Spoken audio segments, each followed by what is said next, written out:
भर में लोगों से कहना चाहता हूं, कम मेक इन इंडिया।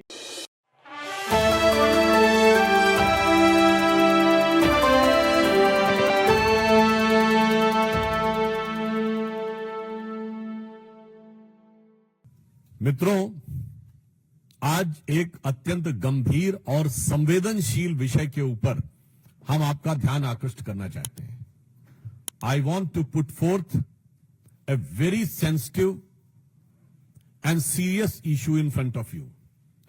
अभी आपने देखा होगा कि मीडिया में प्राप्त समाचारों के अनुसार और जिसमें दिल्ली पुलिस ने अभी एक प्रेस कॉन्फ्रेंस भी की है और एक बहुत ही गंभीर, संवेदनशील, खतरनाक और रहस्यपूर्ण तथ्य प्रकाश में आए हैं। आप सबको ध्यान होगा, चंद महीनों पहले की बात है और चुनाव के दौरान भी और चुनाव के बाद भी दिल्ली के तमाम स्कूलों में बम धमाके की कई कॉल्स आई थी, ईमेल्स आए थे।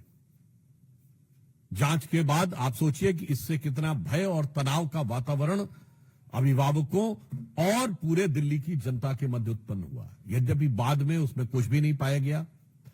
फिर जब इस विषय की गहनता से जांच की गई और यह ट्रैक करने का प्रयास किया गया कि ये ईमेल्स कहां से आ रहे हैं, तो बहुत ही आश्चर्यजनक तथ्य प्रकाश में आया कि मूलतः यह ईमेल एक ऐसे व्यक्ति के द्वारा आ रहे थे जो अल्पवयस्क है। These all emails were originating from a person who is juvenile. और आप समझिए, उसने कई 100 स्कूलों को इस प्रकार की फर्जी कॉल्स किए। इसके बाद जब जांच में उनके लैपटॉप और अन्य फोरेंसिक चीजों की जांच की गई और इस बात की पुष्टि हुई, तो और भी गहरा तथ्य प्रकाश में आया कि उसके परिवार के लोग और उसके अभिभावक ऐसे कुछ एनजीओ से जुड़े हैं जो कि इस प्रकार की गतिविधियों में पूर्व में संलिप्त रहे हैं, जिन्होंने अफजल गुरु की फांसी का विरोध किया है और ऐसी तमाम गतिविधियां जो कानून व्यवस्था की दृष्टि से राष्ट्र की सुरक्षा के लिए घातक मानी जाती हैं, उन गतिविधियों के समर्थन की बात आई है। अब इससे गहराई इसलिए बढ़ रही है कि क्या कोई अल्पवयस्क बालक अपने मन से कर रहा है? इसका मतलब उसे शिक्षा कैसी दी जा रही है? दूसरा, या वो सिर्फ मोहरा है और उसके पेरेंट्स और जो पीछे के एनजीओज हैं उनकी इसमें कोई भूमिका है ताकि दिल्ली की कानून व्यवस्था को बिगाड़कर, दिल्ली के वातावरण को खराब करके, दिल्ली में भय का वातावरण उत्पन्न करके कोई राजनीतिक लाभ या अपनी राजनीतिक विचारधारा की पुष्टि की जा सके।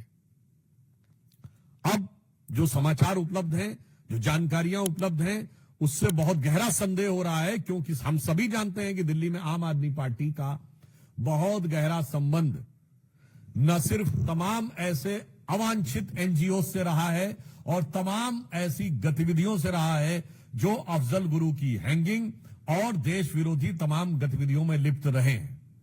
आप सभी को ध्यान होगा कि फरवरी 2015 में जो टुकड़े टुकड़े होंगे का नारा लगा था, वो अफजल गुरु की बरसी के ऊपर था और जिसकी फाइल को महीनों तक आम आदमी पार्टी ने बचा के रखा था। इसलिए अब यह रहस्य गहरा रहा है कि वो एनजीओ कौन है, वो एनजीओ के लोग कौन हैं, उनका आम आदमी पार्टी से कोई संबंध है क्या? क्योंकि ये बात हम ऐसे हवा में नहीं कह रहे हैं। आम आदमी पार्टी की मुख्यमंत्री आतिशी मरलेना जी के दोनों पेरेंट्स ने अफजल गुरु की क्लीमेंसी के पिटीशन का समर्थन किया था, तो यह बात सीधे संबंध जुड़ता हुआ दिखाई पड़ रहा है। यानी वहां के सर्वोच्च नेतृत्व के साथ, और उस जमाने में याद करिए वो सब लोग, प्रशांत भूषण, शांति भूषण, अन्य ने बहुत सारे लोग थे, आप बड़ी लंबी लिस्ट है, वो सब उस समय आम आदमी पार्टी के सदस्य थे। यानी आम आदमी पार्टी का एक संगठन के रूप में उनके साथ संबंध बहुत साफ दिखाई पड़ रहा था। तो अब ऐसी जानकारी लगती है और यह ऐसा ही गहरा संदेह आता है जो पुष्ट होता हुआ नजर आता है कि क्या इस चीज में आम आदमी पार्टी का या उनसे जुड़े एनजीओ का कोई संबंध है। केजरीवाल जी आकर तमाम बार अनाप शनाप बातें, अनर्गल मिथ्या बातें कर जाते हैं। आज उनसे मैं साफ साफ शब्दों में पूछना चाहता हूं कि आम आदमी पार्टी आकर स्पष्ट करे कि ये जो भयानक और खतरनाक तथ्य उभर के सामने आया है, इसके पीछे जो मैकेनिज्म नजर आ रहा है, चूंकि उन लोगों का सीधे वैचारिक सामने आपसे नजर आ रहा है, तो आपसे उनका क्या संबंध है? आपको सीधे आकर स्पष्ट करना चाहिए दो टूक शब्दों में।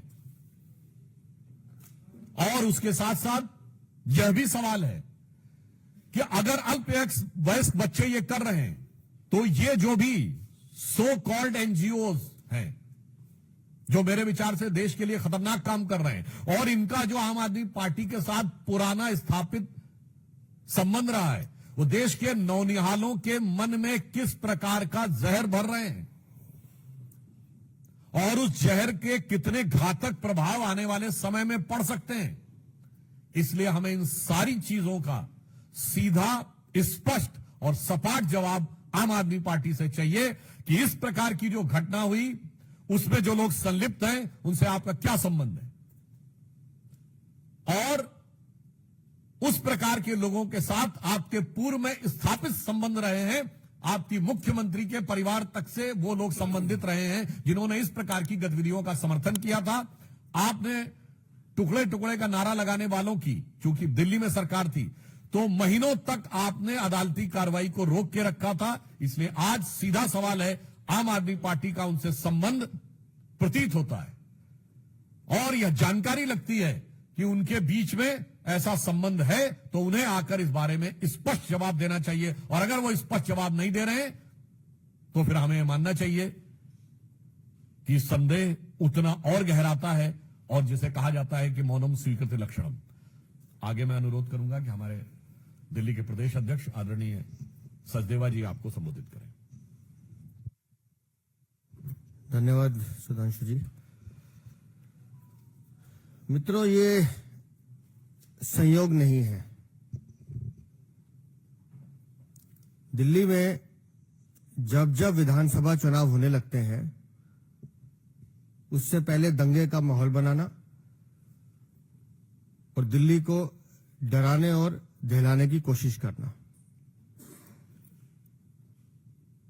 उत्तर पूर्वी का दंगा हम भूले नहीं हैं, शाहीन बाग हम भूले नहीं हैं, और अब जब जमीन खिसक रही है,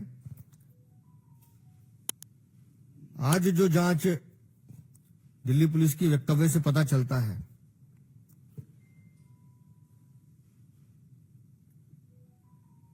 जुवेनाइल को आगे कर जिस एनजीओ का नाम सामने आ रहा है और जो संबंध अफजल गुरु से मिलता हुआ दिखाई दे रहा है, मुझे ये कहने में कोई संकोच नहीं है कि कहीं ना कहीं अरविंद केजरीवाल, आम आदमी पार्टी कहीं ना कहीं इसके घेरे में है, और इसके पीछे के कारण हैं। मैं बार बार कहता हूं कि दिल्ली में अवैध रोहिंग्या बांग्लादेशी बसाने का काम अरविंद केजरीवाल खुद करते हैं। अभी जो बांग्लादेशी एजेंट पकड़े गए, उनके पास जो कागज पकड़े गए, इनके दो विधायक महेंद्र गोयल और जय भगवान उपकार, उन दोनों के हस्ताक्षर हैं, वो सर्टिफाई कर रहे हैं, नकली आधार कार्ड बनवाए जा रहे हैं। हर वो व्यक्ति जो देश का दुश्मन है, देश को तोड़ने की साजिश रखता है, वो कहीं ना कहीं अरविंद केजरीवाल और आम आदमी पार्टी का भागीदार मिलता है। विदेशी फंडिंग से ये पैसा लेते हैं वो एजेंसी जो देश के दुश्मन है, जो देश का भला बुरा चाहते हैं, गुंडों को पालने का काम ये करते हैं। एक विधायक नहीं है, लंबी चौड़ी 20-21 लोगों की फेरिस्त है। मकोका में बंद है इनका विधायक, उसकी पत्नी को टिकट देते हैं। मजबूरी देखिए अरविंद केजरीवाल की, घुटनों पर बैठा है, घुटनों पर बैठा है उसके। क्यों? क्योंकि वो नरेश बालियान इसका नाम ना ले ले।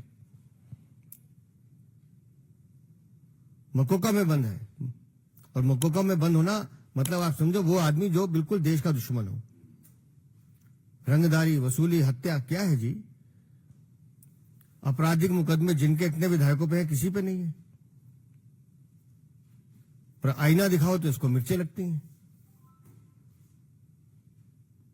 जिस दिशा में जांच जा रही है, निस्संदेह वो एनजीओ, आतिशी मारलेना, अरविंद केजरीवाल, आम आदमी पार्टी कहीं ना कहीं एक सूत्र में बनते हुए नजर आएंगे। दिल्ली को दहलाने की कोशिश, 400 स्कूलों में फर्जी मेल करवाना, और वो भी एक जुवेनाइल से, एक सोची समझी साजिश है। कितने लाखों लोगों को परेशान किया गया, पूरी एजेंसीज को इस काम पे लगाया गया कि किसी तरह से दिल्ली में भय का माहौल हो जाए, एक ऐसा माहौल बन जाए लोग डरें। क्यों? क्योंकि इन्हें चुनाव जीतना है। अरविंद केजरीवाल दिल्ली के नहीं, देश के भी दुश्मन हैं। और जब बांग्लादेशी एजेंट पकड़े जा रहे हैं, वो बता रहे हैं कि इनके विधायक हमसे ये काम कराते हैं, एक शब्द इनके मुंह से नहीं निकल रहा है उस विधायकों के लिए, ना बाल्यान के लिए निकलता है। तो मुझे तो लगता है कि एक बहुत बड़ा खुलासा जल्द कुछ दिनों में होगा, जिसमें इन भ्रष्टाचारियों का, इन आततियों का, और ये जो दिल्ली को पूरी तरह से बर्बाद करने की कोशिश कर रहे हैं, ऐसी आपदा पार्टी जो दिल्ली में सचमुच आपदा बनकर टूट पड़ी है, वो जब जांच सामने आएगी तो वो सत्य भी सामने आएंगे और इस आपदा से मुक्ति दिल्ली को मिले, ये बहुत जरूरी है, क्योंकि इन्होंने दिल्ली को बर्बाद करने का काम किया। प्रश्न साधना मंत्री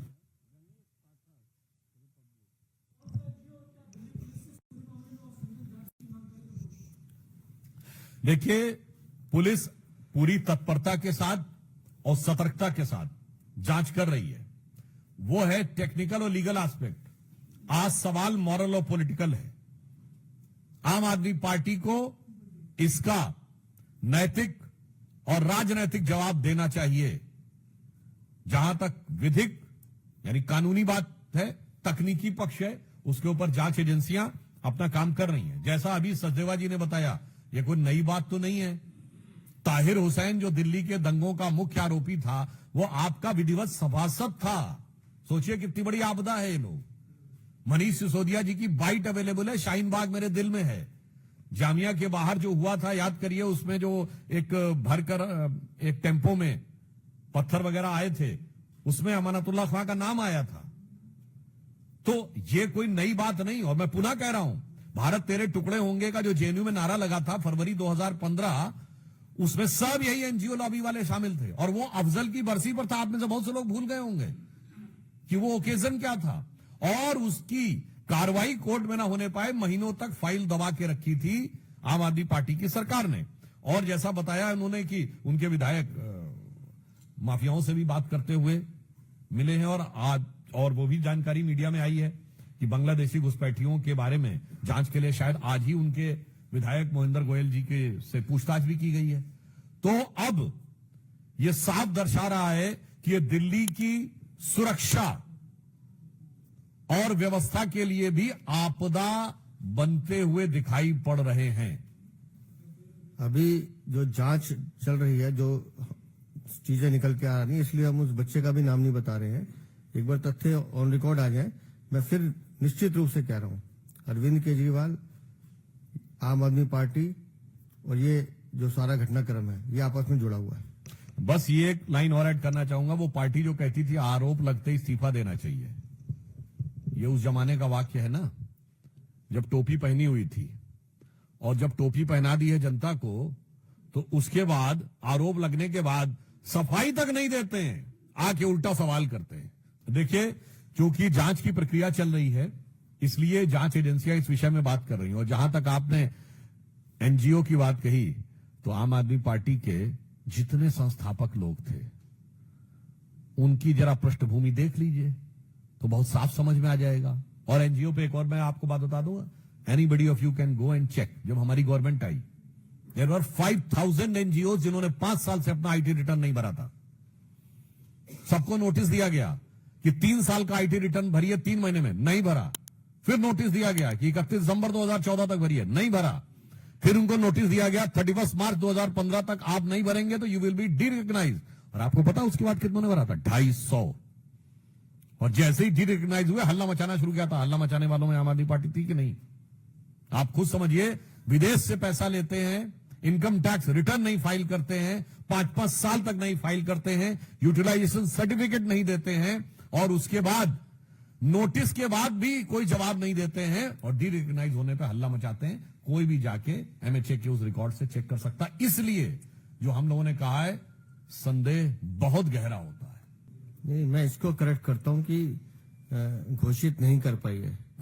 घोषित नहीं करने के पीछे कुछ रणनीति है।